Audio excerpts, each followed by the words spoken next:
Smart move to join us in the trenches with Dave Lapham, brought to you by First Star Logistics, because we catch up with Solomon Wilcots. Solly, man, player, dabbled in the coaching profession, got into the broadcast world. He's a podcaster. I mean, print, electronic media, all different forms of media. He basically is football. He knows everything there is to know about the game of football, and he communicates it very, very well. Solomon Wilcots is one of a kind in that regard. And we talked to him about his days as a player, talked to him about some of the teammates that he was involved with, talked to him about being coached by Dick LeBeau, what that meant to his career.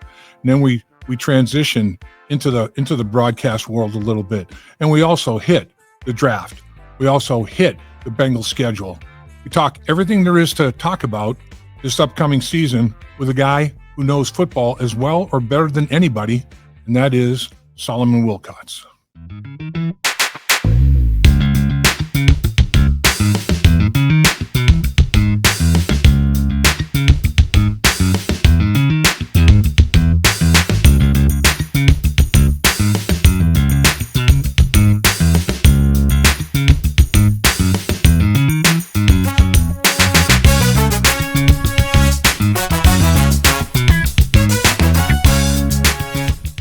Appreciate you joining In the Trenches with Dave Lapham, brought to you by First Star Logistics. As always, we come to the studios they provide for us, which are one of one.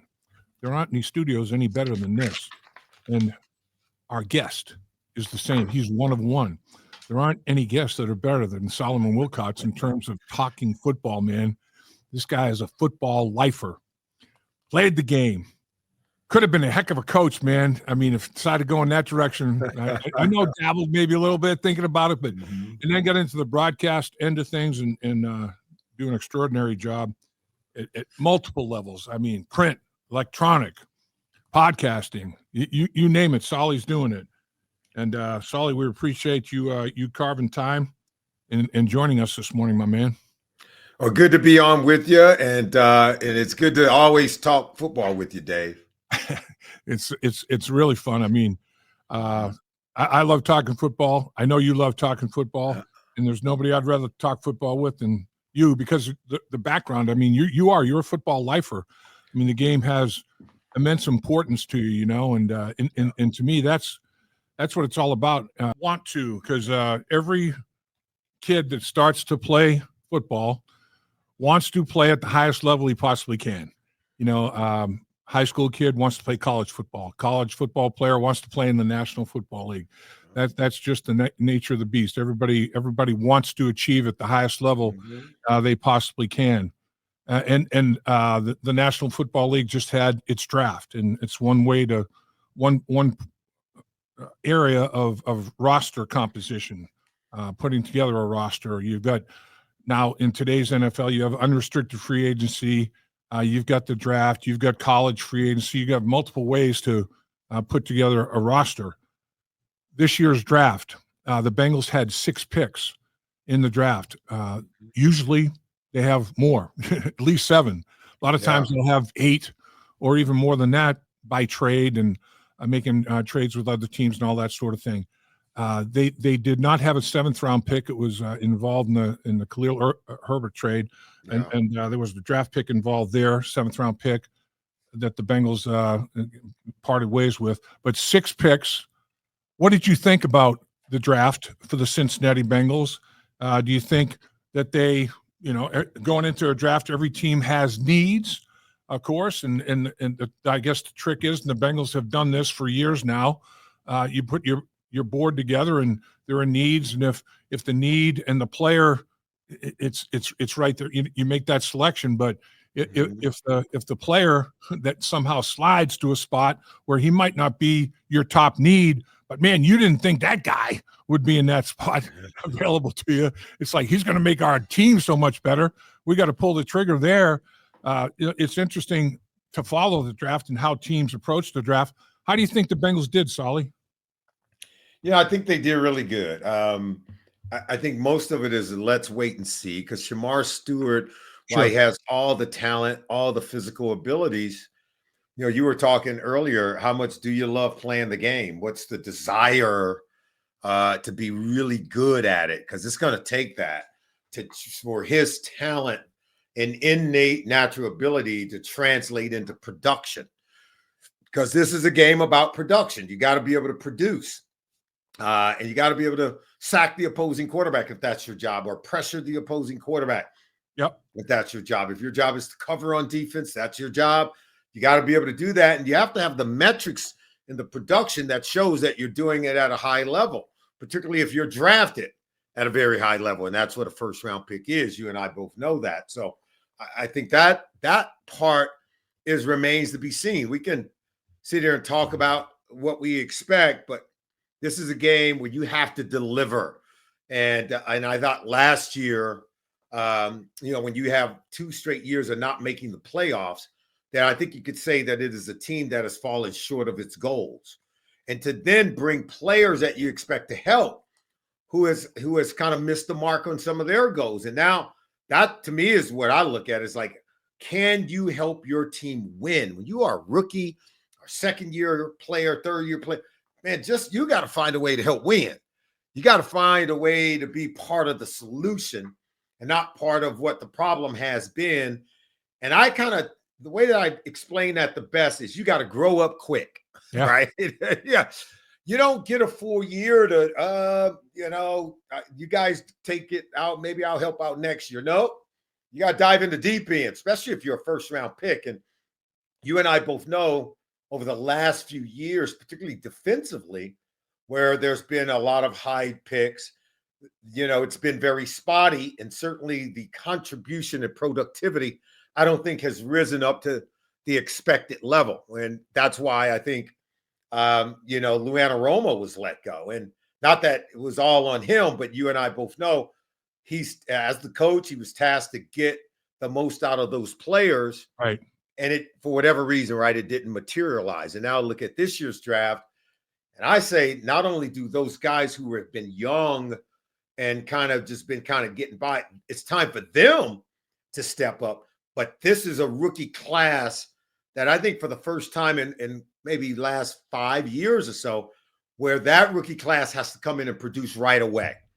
It wasn't since the Joe Burrow group, him, T. Higgins, and Logan Wilson. Those guys, you remember what the team was then, Yep. They needed to produce right away. They had to play right away. They had to produce right away, and they did. Yep. Okay, they did. And that, you and I, in the next year, they're in the Super Bowl. Yeah. So that's how important that draft class was. They need a similar one this year, just in terms of production and getting on the field and providing meaningful, productive snaps. That's the expectation for me. So the draft gurus, the experts, and the prognosticators, they've got this term boom or bust, and this guy has all these stats and vitals physically, but boy, his production, doesn't match, and of course, Stewart was a guy that a lot of them talked about. I mean, here's a guy that ran a 4.59 40-inch vertical jump, 10-foot 11-inch broad jump. I mean, numbers that a defensive back would be proud of. This guy's, 6'5", 285, with those kind of numbers. 39 pressures is, amongst I think might have led the country, and 1.5 sacks. So, oh man, he can't finish. He's there, but he can't quite finish it. I look at the thing, watching tape on him on a snap-by-snap basis, Ollie, whether it's run blocking and he's crushing a one-on-one. They double him. He knocks them both back. They bring him back in there. It's disruption. There's no category. Right. Disruption. You might get tackle for loss is a disruption. You obviously, caused the issue and you finished it.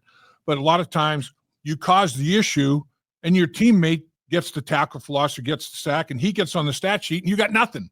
Yeah. And you were the guy that caused the whole problem, And I think a lot of times I'd watch him and he'd have a lot of those kind of snaps. Man, this guy is the problem. Other guys are benefiting from it, but boy, that guy, we couldn't block that dude. Yeah. He's that, everything you just described. He's very disruptive. He's very physical at the point of attack. I've seen him split the double team. I've seen him bull rush big offensive tackles. He does get off blocks. very well. I was starting to Yep. wonder, maybe that's what that number is representative of. You and I both know defensive linemen, while you do want them to be able to provide pass rush and get sacks, that number does not tell the whole story. No doubt. That's let's just face it, that number does not tell the story. So I think he's going to have to turn some of those pressures into sackable moments. Yep. I do believe those numbers will show up. I haven't seen anything from me that raises a red flag. I'd love for him to be participating in the mini camp and, getting the work done. But that's, that stuff comes down to how much you love the game. Do you love this game? Do you love playing this game? Because if that is at a high quotient, then I think he's going to be okay. Couldn't agree more. Al Golden, defensive coordinator with the Bengals, of course, did a hell of a job for Notre Dame last year. Took them all the way to the national championship game. It's up Al Golden and Jerry Montgomery, the defensive line coach. They drafted him, now develop him, and have those numbers match that unbelievable physical marvel that they've got to mold. It's like you're molding a piece of clay. There's a big old blob of clay, and then it's got potential. Then you mold it, and make a nice little art piece out. Something nice out of that bad boy. I think they've got a nice piece of clay to work with there with Stewart. I think he may be a guy that has as much upside as anybody in the draft stall. I think he's got a high floor, but his ceiling, you almost can't see his ceiling. It's crazy high. It's as good as he wants to be and how hard he works to become that good. Yeah. I know when Myles Garrett came out of Texas A&M, to whom they're compared to one another, very similar in terms of height, weight, speed, size, body type, and having played at the same school. The Cleveland Browns, they hired Bruce Smith to come and work with Myles Garrett. And I'm going to tell you right now, it paid off. So I was there in those early years when Bruce would work up with him on a separate field, get him going, show him the moves. I don't know that we do anything like that. I'm not saying that's the answer. I'm not saying you go hire Bruce Smith, but players teaching players, you and I both know there's something to that. I know they have coaches who are good enough to get this thing coached up and make an impact on his career, but peer-to-peer, a lot of information is also exchanged. And, I would love to see us do more of that. But, one way or another, you got to get the player ready to go, and you got to get him to play up to a high level, because there's the Bengals are going to need him to be a great player, not a good player, a great player. Peer-to-peer, man, you just gave me a softball, a perfect arc trajectory in the strike zone for me to take a swing at. Peer-to-peer, Trey Hendrickson. We got to talk about, you've talked about this, getting a deal done with Trey Hendrickson. You have Shamar Stewart, and you mentioned how important it is to have a peer to look at that guy, how he approaches the game. Not only what does he eat? What does he do around the locker room? What's he like with his teammates? What are his habits on and off the football field? Peer-to-peer, you were a great leader, a great example for a lot of young players. I'm sure you had a veteran player that you looked at a little bit, and I'm gonna do what that guy does, because that guy, he's a heck of a player, and he's highly regarded and highly respected by his teammates. Trey Hendrickson could be that kind of guy for Stewart, couldn't he? Yeah. Oh, yeah. And Trey is a hard worker. You've been to those practices. You watch him. That guy, he steps out there, he bringing it. It's all gas, no brakes, right? That motor's running, man. That motor is running. That guy. And look, I remember when I came here as a rookie, I remember I'm sitting in the back of the room, DBs to the back, rookies to the back of the back. Yep. So I'm in that back corner. Me and Eric Thomas, we were rookies together. And we, our names, we didn't have names on the back of the jerseys. They didn't have enough letters. So and I didn't know who he was. I was new. I'm watching practice. I'm like, I'm like, Eric, look at number 69.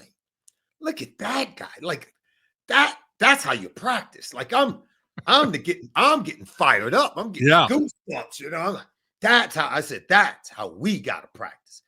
I was like, man, look, you know, I don't know how many times we're gonna get a chance to make a team coming out of college. This is one shot, right? Or then I'm going to work. I'm going for my life's work. But I was watching Tim Crumrine, and I got to tell you, I didn't even know who he was. I went back and I started looking. This guy was a 10th round pick. This guy was a wrestling machine out of Wisconsin. I was like, that dude's hungry. And that guy loves playing football. And I'm like, man, I remember telling Eric, I said, I think if we had 11 guys like that on defense, you know how good you can be. I'm like, man. I said, well, that's how I'm gonna be. Yeah. That's how I'm gonna practice.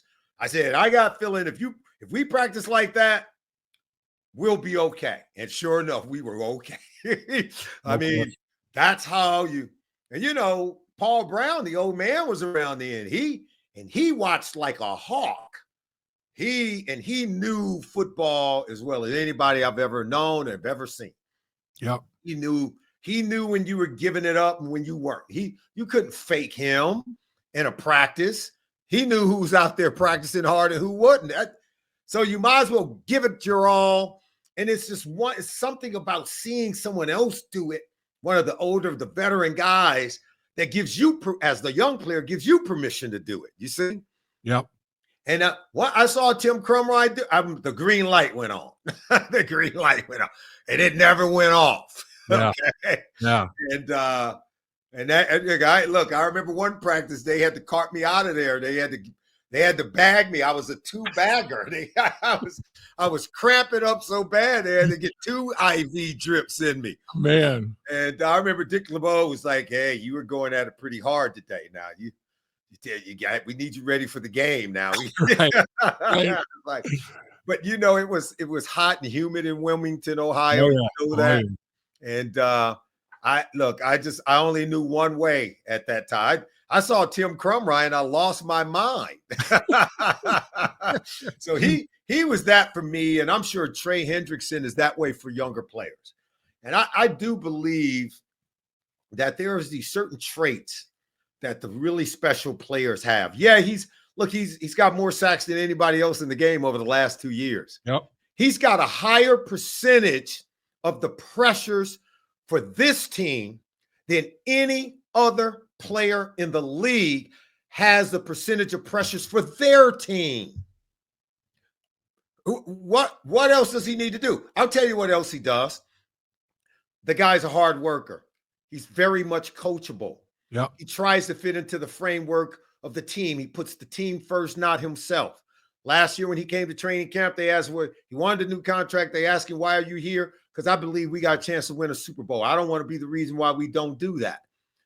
Not only did he play hard, he produced. Yep. Led the league in sacks. So to me, I think those traits, there are certain organizations that values those traits, that values production in the player, right? But they also value those intrinsic things that you don't think lead to winning, but they do. Leadership in the locker room.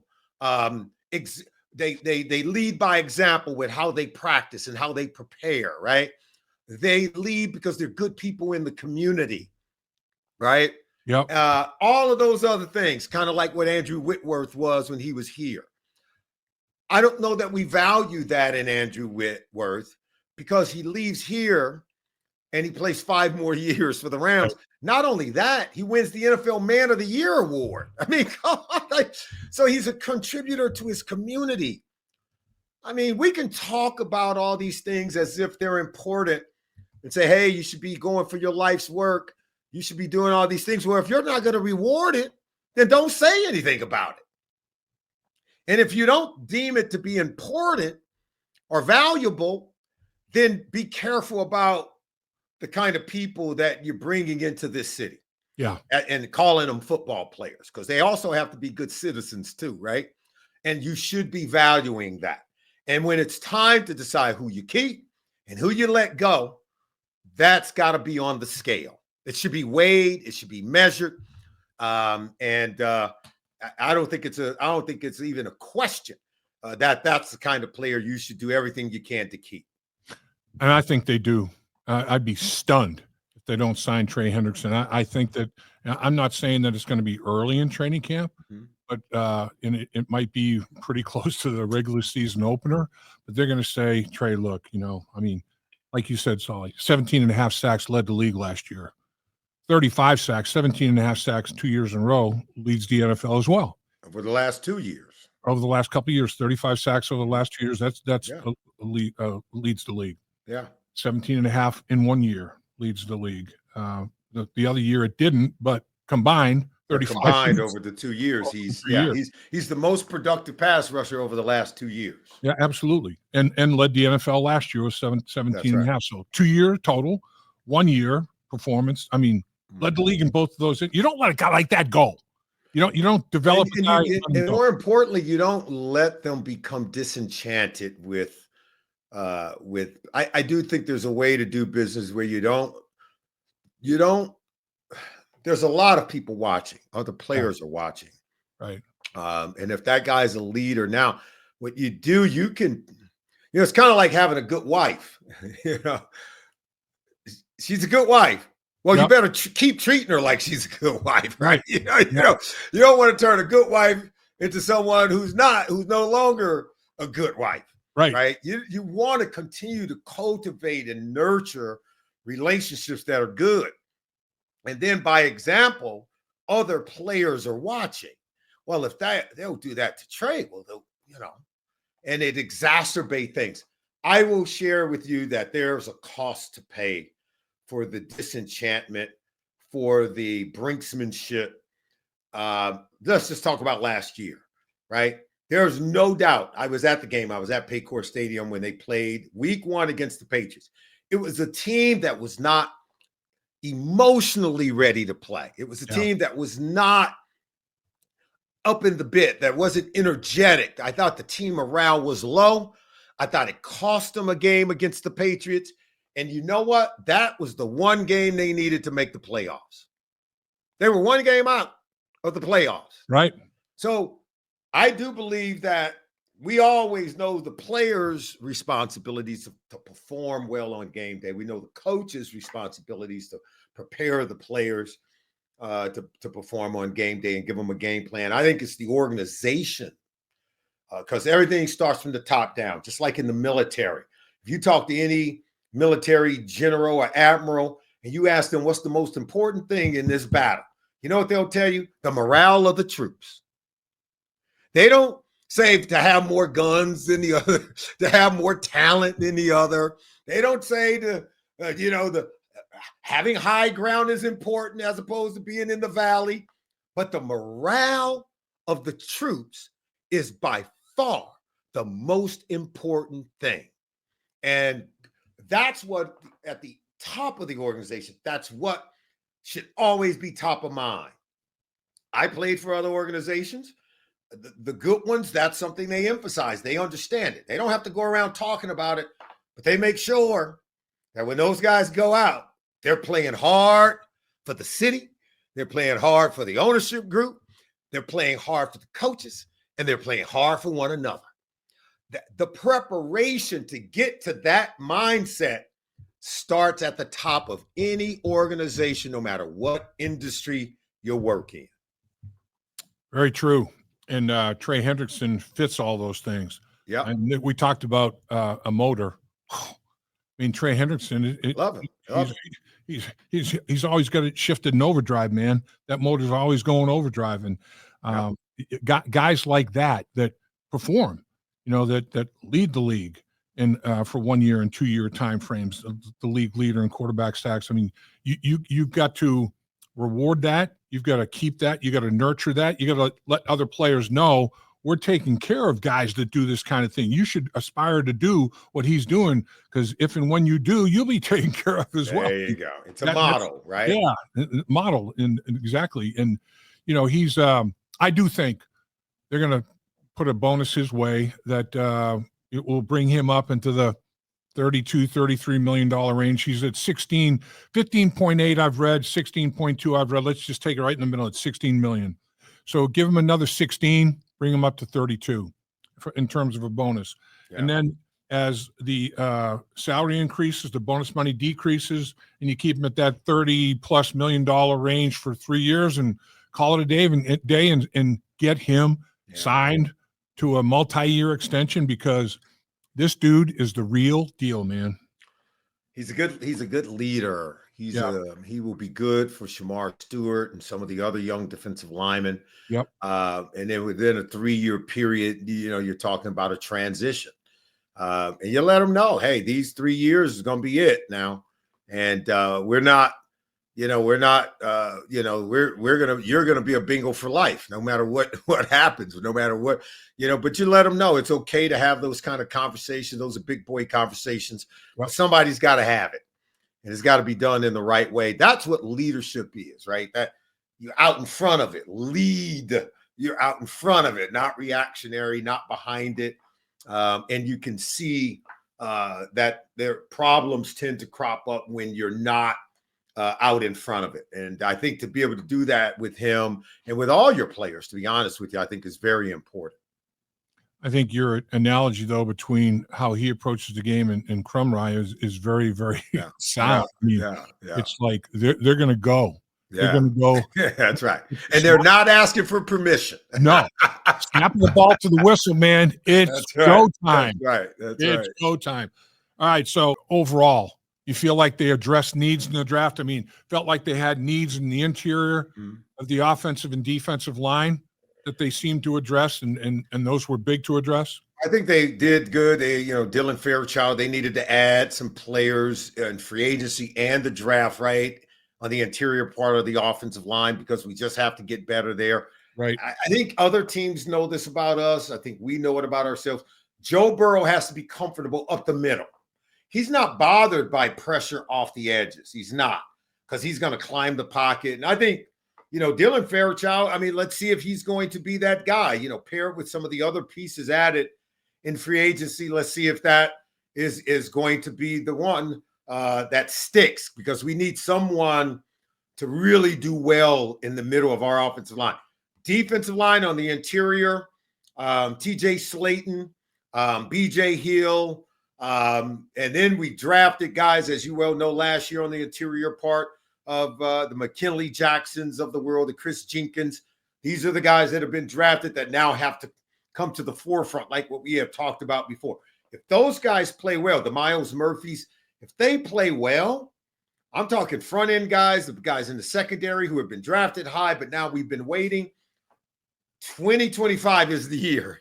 Okay. Yep. If they, and that's why they brought in Al Golden, because they feel they have assets.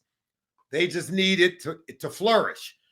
And that's what we're about to find out. So I don't think we can answer the questions of did they do the right things until game day. We'll know, right? We'll know. But right now, I just think it's so premature. It's too early to tell. Every year about this time, we feel optimistic. But I think right now we'd all be safe to say, let's wait for some evidence. Let's wait for some productivity to show up. As far as the schedule, a couple of quick comments on the schedule. They're away more than they're home to start the season. 2 of the first 3 on the road, 3 of the first 4, 4 of the first 6 are on the road. But at the end of the season, when hopefully they're making a playoff push, 7 of the last 11 games are at home. How big of an advantage do you see that? And then a couple of a sequence here that's very interesting. On November 27th, Thursday night at the Ravens. Then on December 7th, the Bills at 4:25. Then on December 14th, the Ravens again, twice in 3 weeks. And then you finish it off Sunday Night Football against the Dolphins. Whew, that's toward the end of the season. I mean, that's a month of serious challenge, isn't it?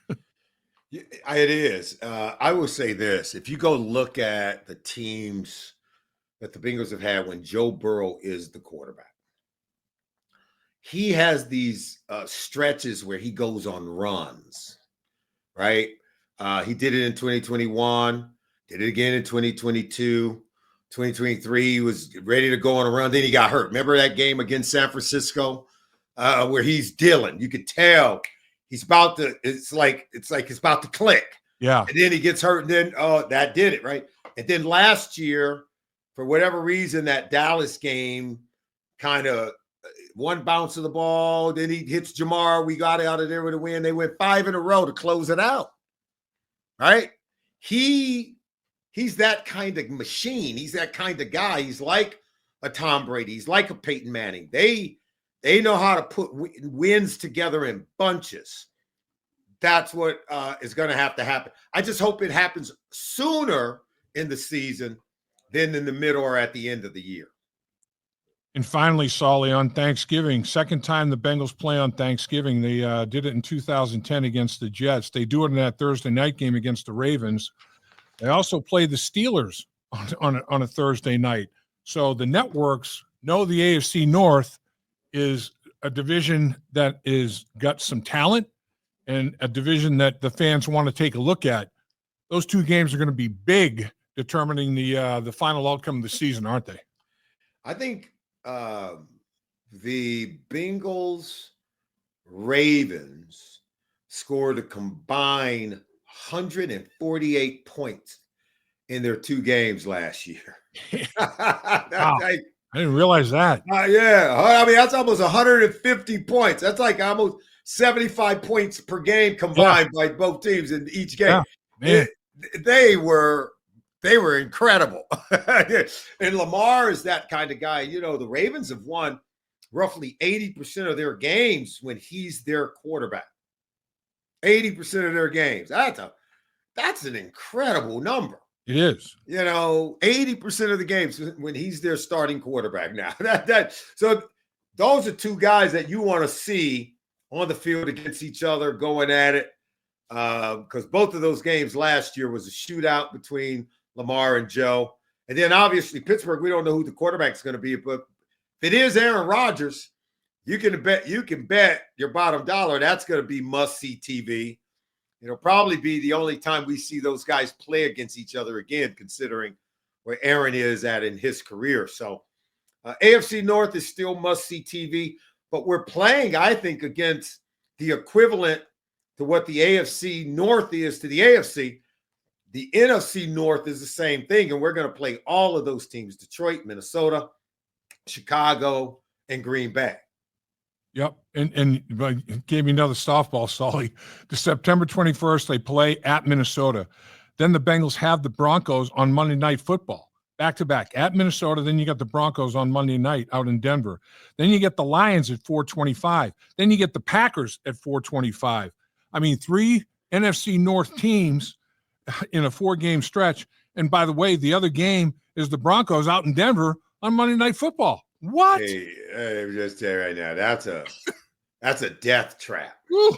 You got Brian Flores' defense 1 week in Minnesota on the road, as loud as can be in that stadium, and then you go out to Denver. The team that led the league in sacks 1 year ago were the Denver Broncos.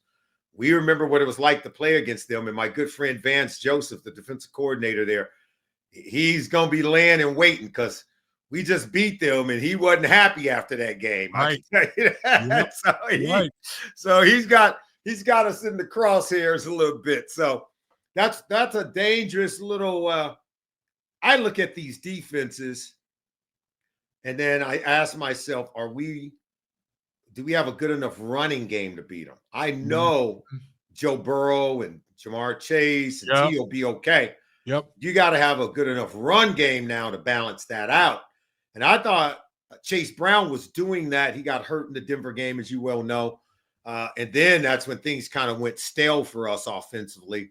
But so I think I'd love to see us improve our ability to run it when we do run it.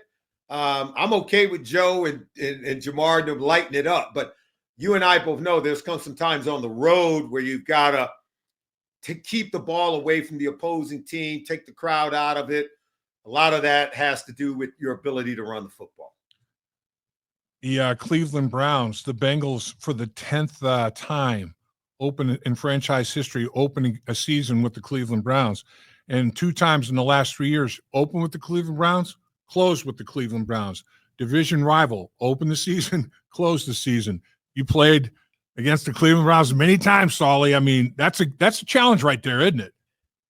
Yeah, because who's going to block Myles Garrett like that? They're going to line him up over the center. They'll line him up over your guard. They're going to make sure they get the matchup they want, as opposed to you dictating who's going to block them. Yep. Everybody's going to have to block him before the day is done, right? Yep. That they make you do that, and he's the best going right now. He really is. He's a future Hall of Famer, man. This guy is for real. But you better get after him before he get after you. Yeah. Right. Make him defend the run. Make him do things that he don't want to have to do.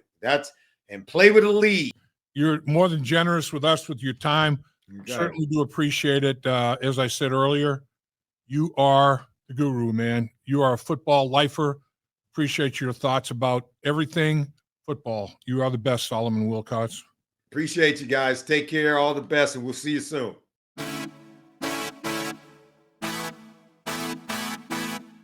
Dave Lapham here. While games are over for the season, there's no off-season for In the Trenches with Dave Lapham or First Star Logistics. First Star Logistics gave away great prizes during the season, which will continue with exclusive content in the First Star Media Group YouTube channel. So please, do me a favor. Subscribe to In the Trenches, hit the like button, and visit the First Star Media Group YouTube channel for exclusive content and special giveaways.